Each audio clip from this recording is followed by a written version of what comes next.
सभी दर्शकों कृपया ध्यान दें। For green life new gravity concept, यानी कि ग्रीन लाइफ को और ग्रीन बनाने के लिए, बेहतरीन बनाने के लिए प्रैक्टिकल के साथ आ रहा है गुरुत्वाकर्षण बल का एक बिल्कुल अलग सिद्धांत, जो बिल्कुल यूनिवर्स के तमाम सिद्धांतों को चेंज करेगा।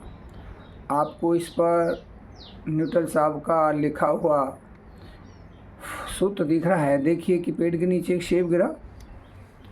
इस सेब गिरने की लीला को ऊपर से जैसे सेब गिरा तो 180 डिग्री तक इसका लेख लिखा गया है।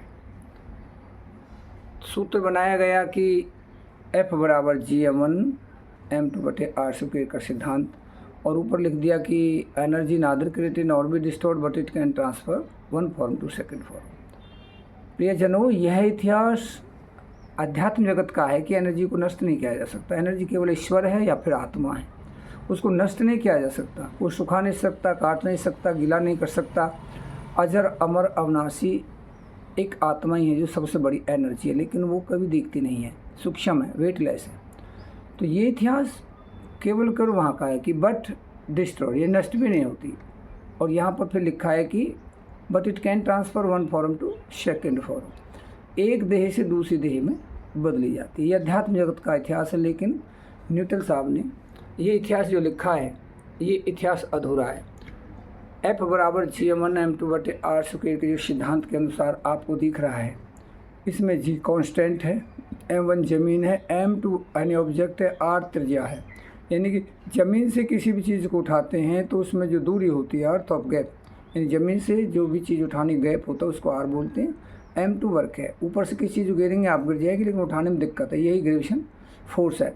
लेकिन इस सूत्र के अनुसार ये सूत्र अधूरा है, क्योंकि G कांस्टेंट है, m1 ज़मीन है और m2 वर्क है, r त्रिज्या। जब तक हम कोई बल नहीं लगाएंगे तब तक हमारा कोई भी m2 कोई ऑब्जेक्ट नहीं उठेगा, यानी त्रिज्या क्रिएट नहीं होगी। त्रिज्या क्रिएट कब होगी कि जब हम कोई भी चीज़ बल लगाएंगे, तभी जा कर के हमारी ये चीज़ ऊपर की तरफ उठेगी।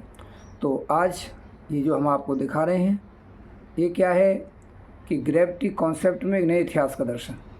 ये आइंस्टीन साहब है, इन्होंने कहा कि E=mc², जो सिद्धांत लिखा हुआ देखिए, ये E=mc² सिद्धांत लिखा हुआ है, यानी एनर्जी और मास ये दोनों एक बताइए। लेकिन ऐसा नहीं, ये सिद्धांत भी गलत है। न्यूटन साहब का सिद्धांत गलत है, और आइजैक न्यूटन सर का भी इतिहास बिल्कुल अनकम्प्लीट और हाफ है।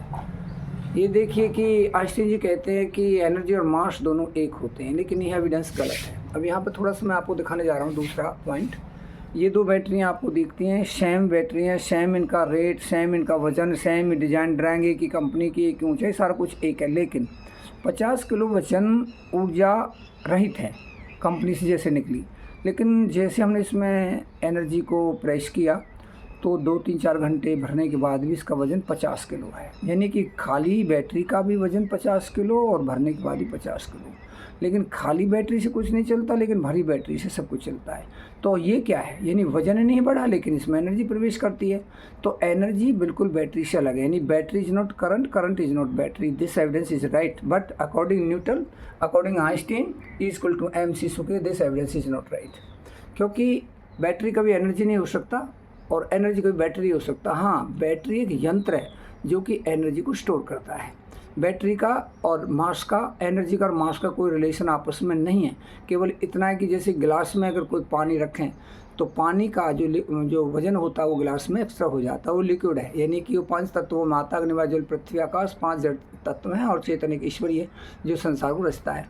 तो ये बैटरी से समझे आप, यानी कि बैटरी करंट नहीं है, करंट बैटरी नहीं, लेकिन करंट को बैटरी में भरा जाता है। भरने के बाद उसे निकालिए, फिर यंत्रों में लाइट जलाइए, पंखा चलाइए, सब कुछ। तो इस प्रकार की जानकारी जो मैंने आपको दी है, दोनों साइंटिस्ट हमारे माननीय आइंस्टीन जी का सूत्र अधूरा है, और ये आइजैक न्यूटन सर का अधूरा है, और एनर्जी नादर क्रिएटेड और भी डिस्टोर्ड। अब कहना जो है वो बंद क्यों होगा कि क्योंकि ग्रेविटी फोर्स इंजन बन गया जो गुरुत्वाकर्षण बल से किसी भी पावर को विदाउट पॉल्यूशन धुआंधार पावर के साथ बढ़ाता है, जिसको हमारे आइजैक न्यूटन साहब नहीं मानते थे और अल्बर्ट आइंस्टीन जी नहीं मानते थे। अब ये दोनों का इतिहास कहाँ जाएगा, क्योंकि हमारे जो प्रैक्टिकल है आगे हम फिर प्रैक्टिकल के साथ बताएंगे, फिर दूसरा वो लोड करेंगे। तो आपको ये इतिहास बहुत बड़ा है जो कि नए ग्रेविटी कॉन्सेप्ट में आपको दिखाया जा रहा है। इस जानकारी के लिए बहुत बहुत धन्यवाद।